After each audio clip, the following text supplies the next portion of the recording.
yo pienso que cualquier persona que se expresa con pasión, con verdadera pasión, logra siempre conectar con el otro. Pienso que la gran llave es la pasión.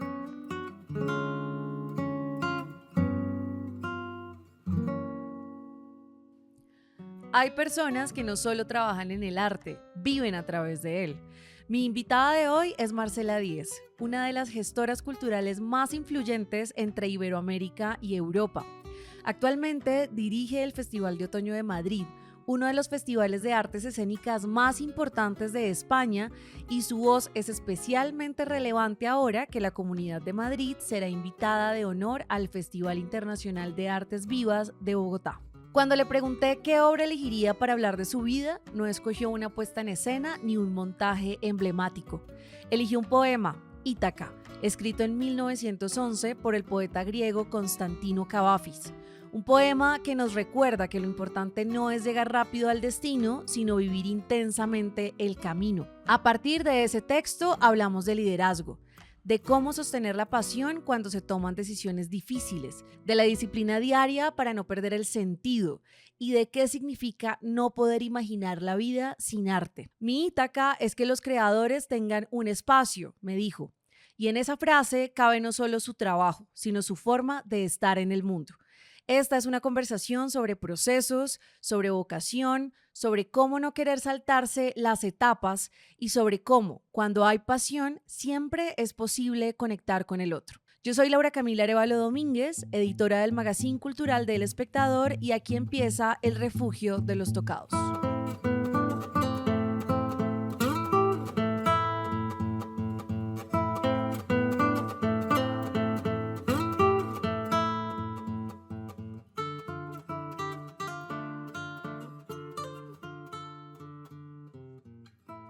Te propongo que primero me cuentes por qué elegiste Ítaca y si recuerdas el primer momento en el que llegaste a ese poema.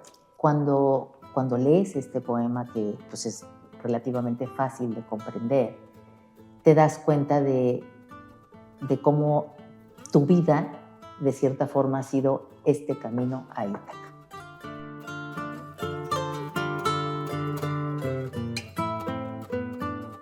A veces nuestra vocación pues está muy clara desde que somos jóvenes, ¿no? Y tú acabas de mencionar que a Ítaca llegaste cuando tenías más o menos 30 años. ¿Ahora cuántos tienes? 70. Y entonces te quiero preguntar esa vocación por una cosa que me dijiste en la entrevista pasada, y es hacer que los creadores se conozcan más, por gestionar, digamos, todo lo que tenga que ver por la cultura. ¿Desde cuándo nació? Si fue una Ítaca o una de tus Ítacas desde que estuviste muy joven, o qué pasó, cuál fue esa mirada original con el sector cultural para entrar, digamos, a gestionar. Mi Ítaca es desde, como yo te comenté en esa entrevista, mi Ítaca es efectivamente que los creadores tengan un espacio. No sabemos qué va a pasar al final, pero ese camino para que existan estos espacios de la creación y en los que el arte tome un lugar para lo que es el análisis de la vida, el disfrute de la vida. Ese ha sido mi destino siempre. Es decir, siempre he querido que, suena muy chistoso, pero a mí cuando me preguntaban de chiquita, ¿tú qué quieres ser cuando seas grande? Yo contestaba, feliz. Sí. O sea, yo no quería ser enfermera, yo no quería ser veterinaria, yo quería ser feliz.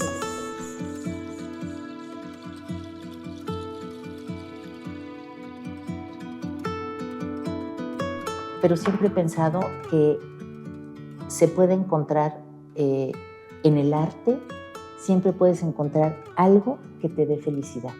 Uh-huh. Entonces, esa felicidad, poder abrir eso para todo aquel que yo pueda, siempre ha sido para mí algo importante.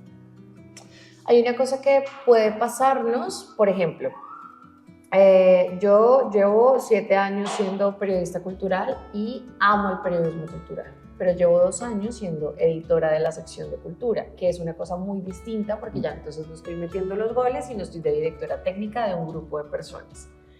Y lo que puedo notar de eso es que puede haber muchos momentos en los que uno se desconecte o se distraiga, porque entonces mientras organizas, pues eso te ocupa tiempo, ¿no?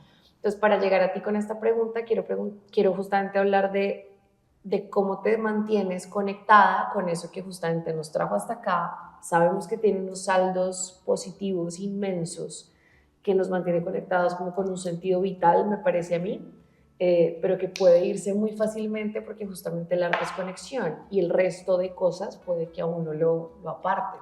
La gestión propiamente dicha, efectivamente puede desconectarte, sí, porque te puede tomar mucho tiempo, te puede crear muchos conflictos internos y externos, pero yo creo que nunca dejas de ver, ni de escuchar, ni de leer en la vida. Es algo que hace parte, o al menos es mi caso, hace parte de mi cotidiano. Para mí no puede existir una semana en la que no fui a algún espectáculo o a algún concierto. No puede existir un levantarme, porque yo me levanto muy temprano. Y cuando me levanto temprano, mi gran placer es a solas con un café, leer un rato. Entonces, para mí no existen los momentos en los que yo me desconecto del todo. No puedo entender la vida sin esos momentos que yo considero hacen parte de mi rutina.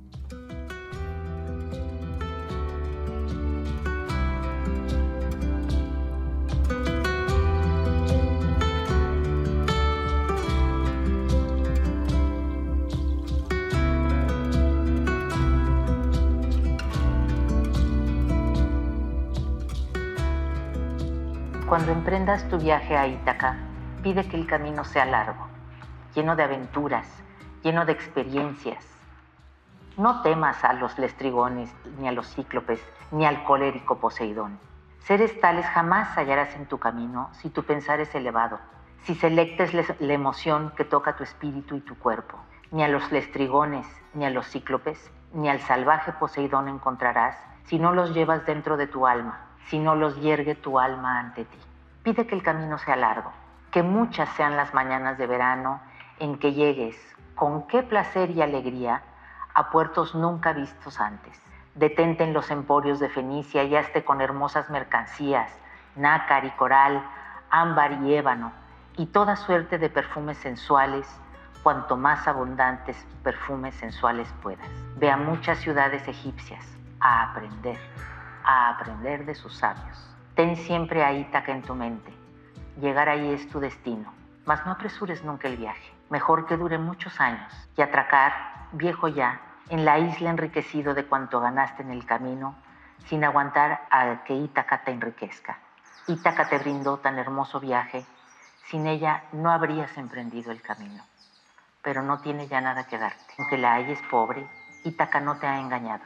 Así, sabio como te has vuelto, con tanta experiencia, entenderás ya qué significan las cifras.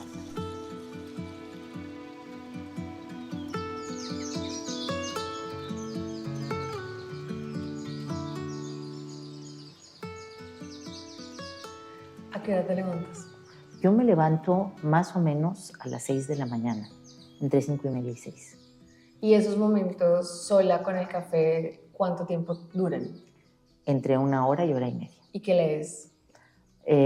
Puede ser novela, puede ser cuento, puede ser poesía, básicamente novela y cuento.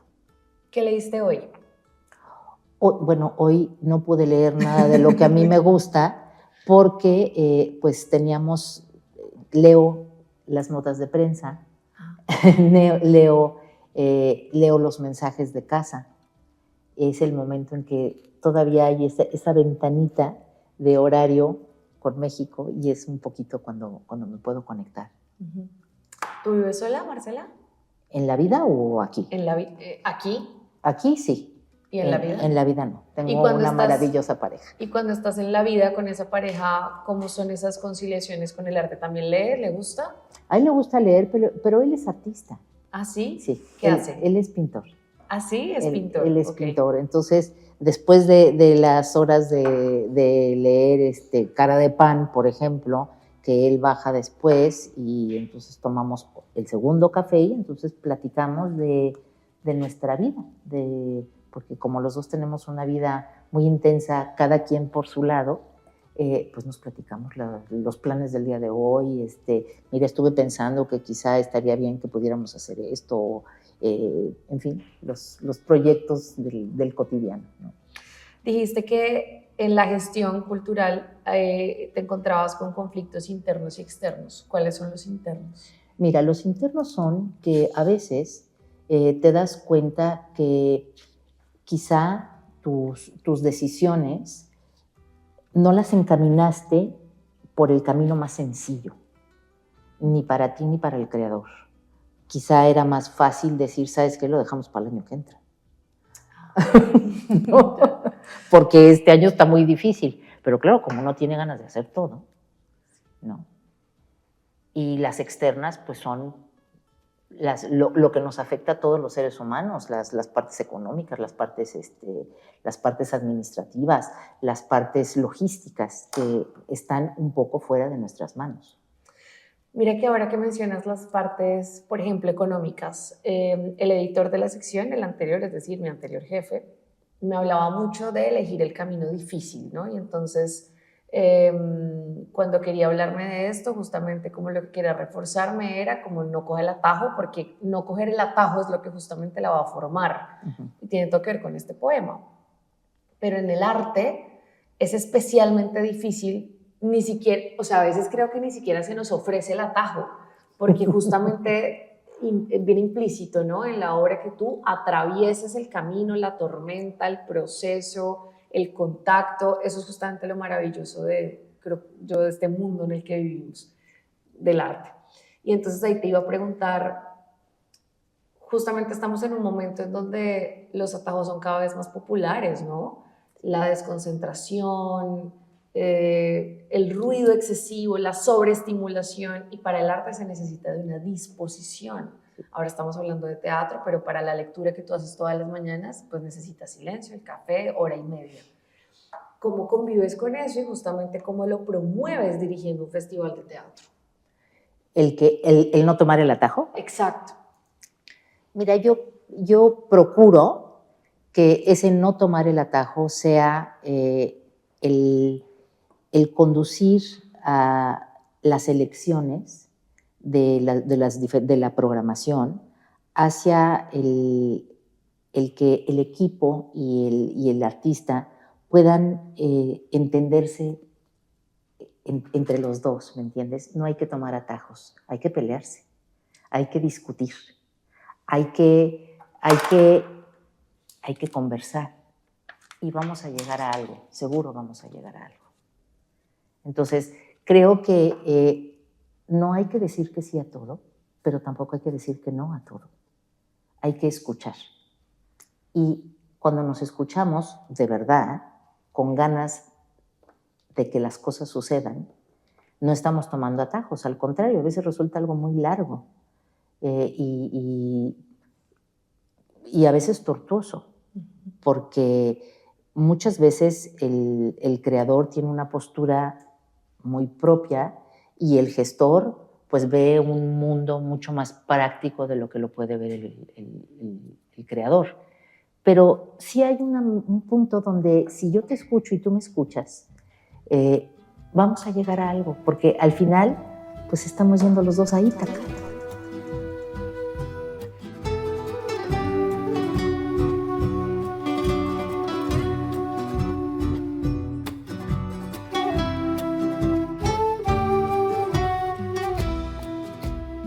Mira que acabas de decir algo que me llama la atención.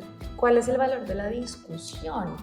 Porque estamos hablando justamente de que el camino difícil pues no es el más sencillo, por supuesto, es obvio lo que dije, pero en esa dificultad de cada paso que estamos dando, tanto en una obra de teatro que estás curando para este festival de teatro, pero también para la vida, pues justamente los saldos de ese camino más largo y de ese camino difícil son los que de repente te van a dar algún resultado para lo que tú ni siquiera sueñas, sino para lo que tú viniste a hacer a este mundo, pongámonos un poco más espirituales.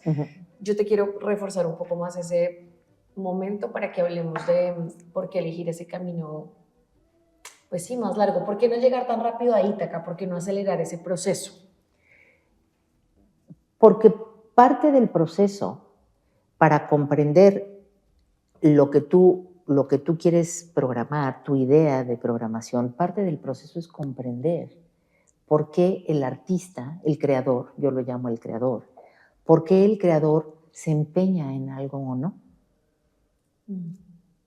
O sea, tú puedes pensar que, bueno, pero qué necio, ¿eh?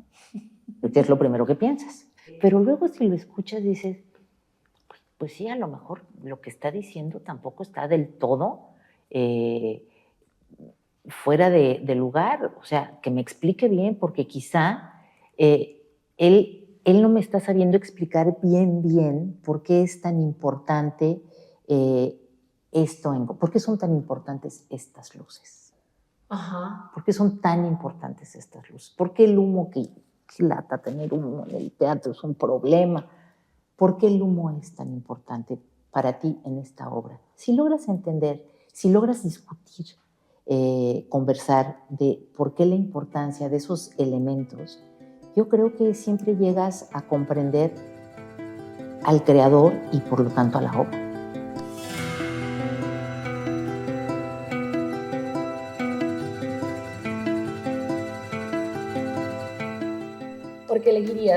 ¿Por qué elegir el arte como carrera? ¿Por qué elegir esta vocación para uno dedicarse a esto, sabiendo que aquí lo primero que uno le dicen todo el tiempo es no hay plata, no se puede, no es tan importante, es accesorio, la plata que tenemos, no sé, en Colombia, el presupuesto del año de la nación, pues tiene que ir para 1000 cosas que son necesarias y que son urgentes, pero porque el arte no es urgente, entonces, ¿por qué elegir esto? Bueno, porque el arte sí es urgente. Sí. No, el arte sí es urgente. Tenemos que hacer lo que podamos para que haya esta conciencia de que el arte sí es urgente para conectarnos. A través del arte, de casi todas las expresiones artísticas, podemos conectar con los otros sin necesariamente estar en el mismo lugar al mismo momento. Las expresiones artísticas, la gran cualidad que tienen es que nos tocan.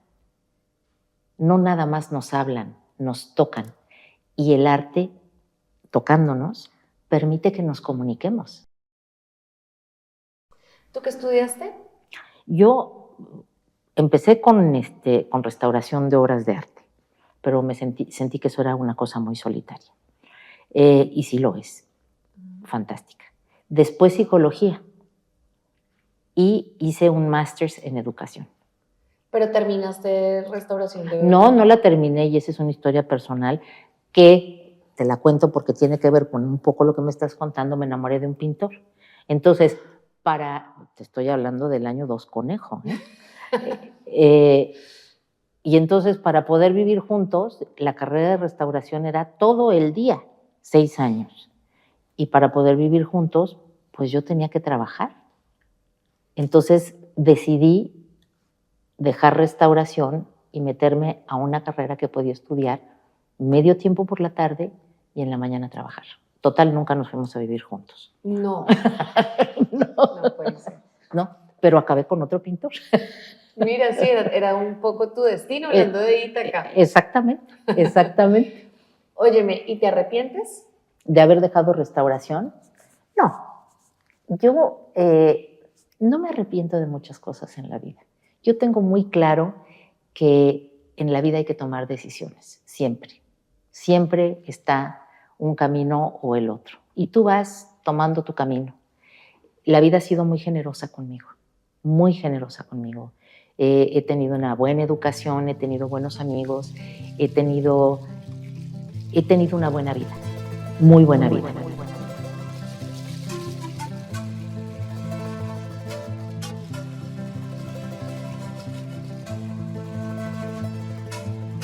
Entonces, arrepentirme de las decisiones, pues es una cosa que hice en ese momento, pero me llevó hacia una carrera, sobre todo en una universidad donde siempre se trabajaba en equipo. No eran aulas con un maestro, sino que se trabajaba en equipo. Y desde ahí yo aprendí que el trabajo en equipo, al menos para mí, es el gran secreto de trabajar bien. ¿Por qué? Porque cuando trabajas con otras personas, continuamente estás intercambiando posibilidades que no se te ocurrieron a ti, pero se le ocurrieron al otro. Y siempre será mejor el resultado de varios trabajando que de uno solo. Siempre.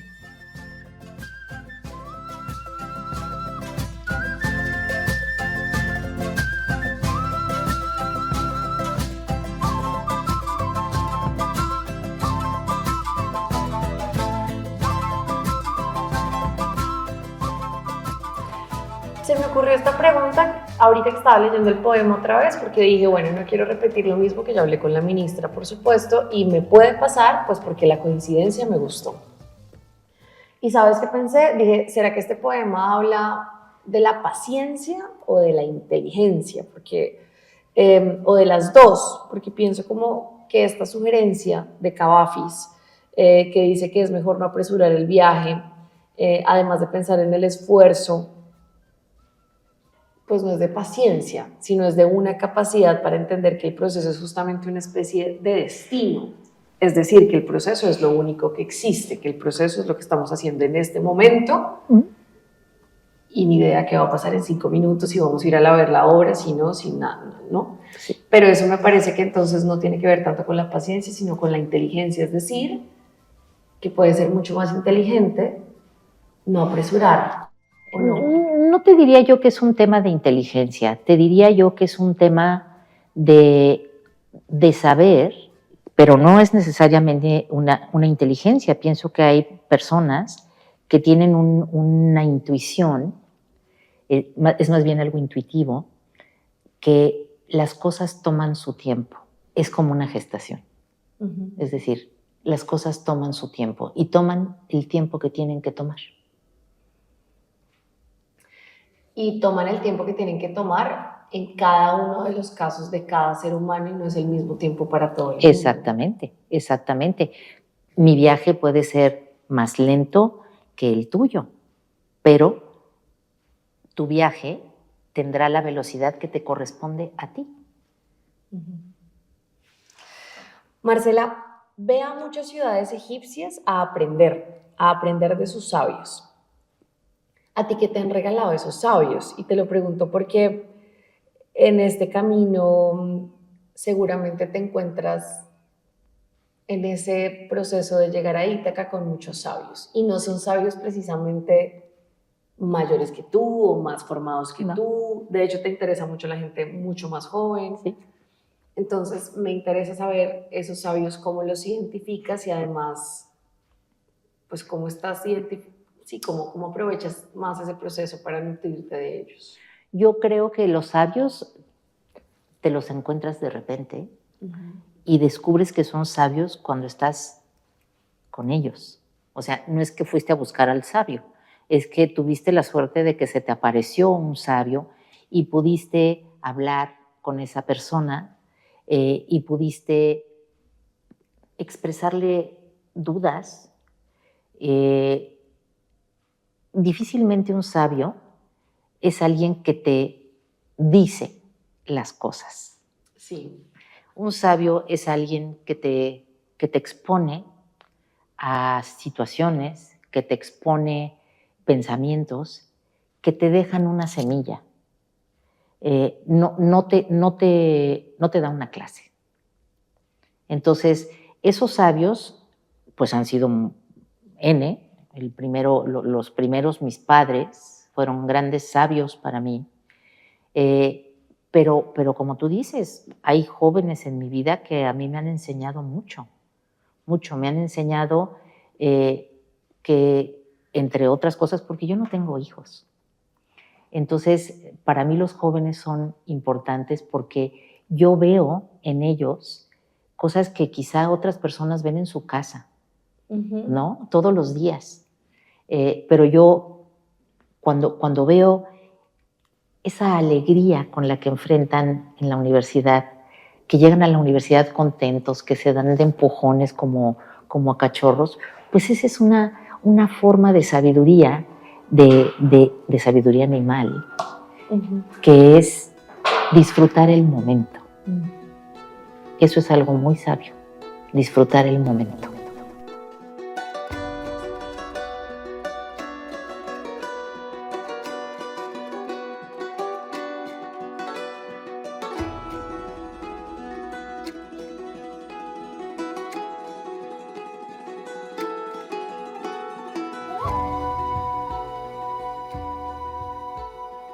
Sobre todo en este momento Sí, tan difícil para entender que estamos en un momento que se pasa, que es efímero y que es profundamente rico, ¿no?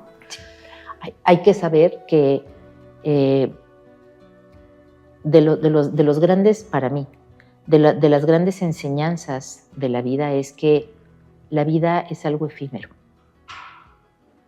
Y entonces cada momento hay que saber que es un gran momento. Sí, de acuerdo. Marcela, ya que Ítaca, pues digamos, podríamos interpretarla como un destino, porque me acabas de decir que tienes 70 años, no lo puedo creer. Ya que estamos hablando que Ítaca es un destino, pues entonces ¿cuáles son tus planes? ¿Hacia dónde vas? Ahorita estás dirigiendo este festival, pero se te nota en los ojos que estás llena de sueños, de ilusiones, que quieres hacer muchas más cosas, te interesan los jóvenes, hacer visibles a los creadores. Bueno, ¿cómo se ve el horizonte para ti? Pues mira, yo lo veo, siempre pienso que el horizonte me hará una lucecita por allá y yo iré caminando hacia allá. Por supuesto, yo no me gustaría jubilarme porque me gustaría hacer un festival de danza, me gustaría seguir trabajando con los jóvenes para que se sigan acercando.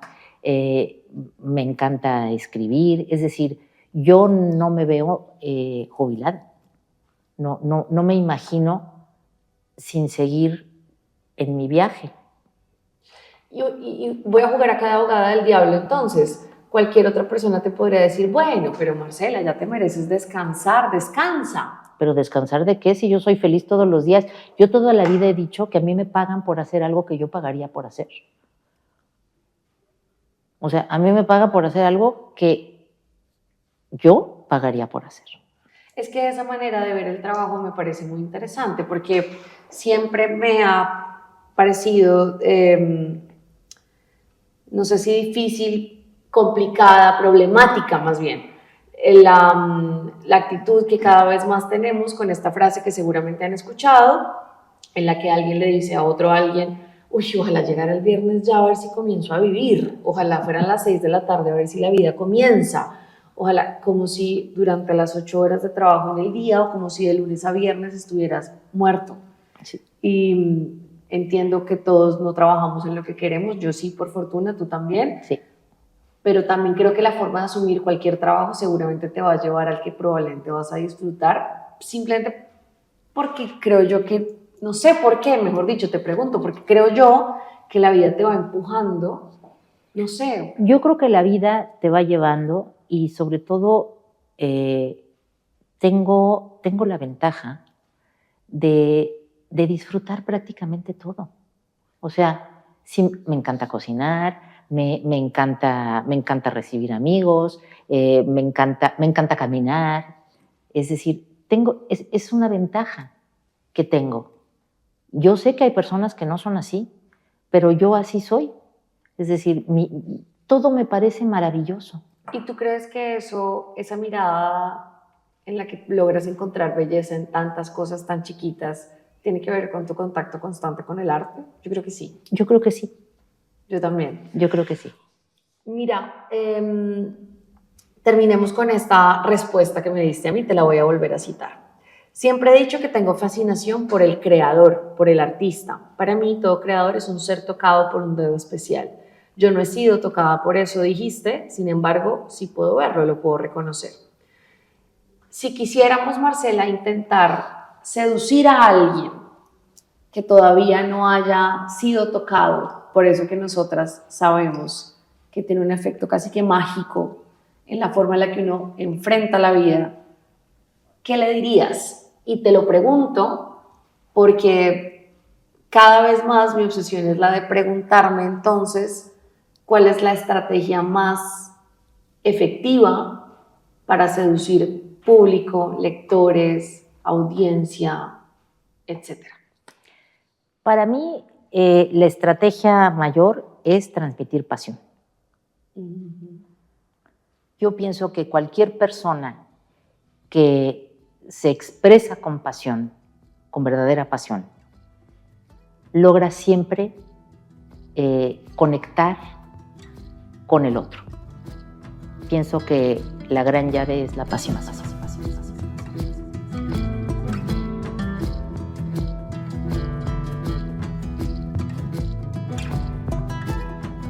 La conducción de este espacio estuvo a mi cargo, Laura Camila Arévalo Domínguez, la edición y el montaje a cargo de Jessica Angulo. Los esperamos en un próximo episodio de El Refugio de los Tocados.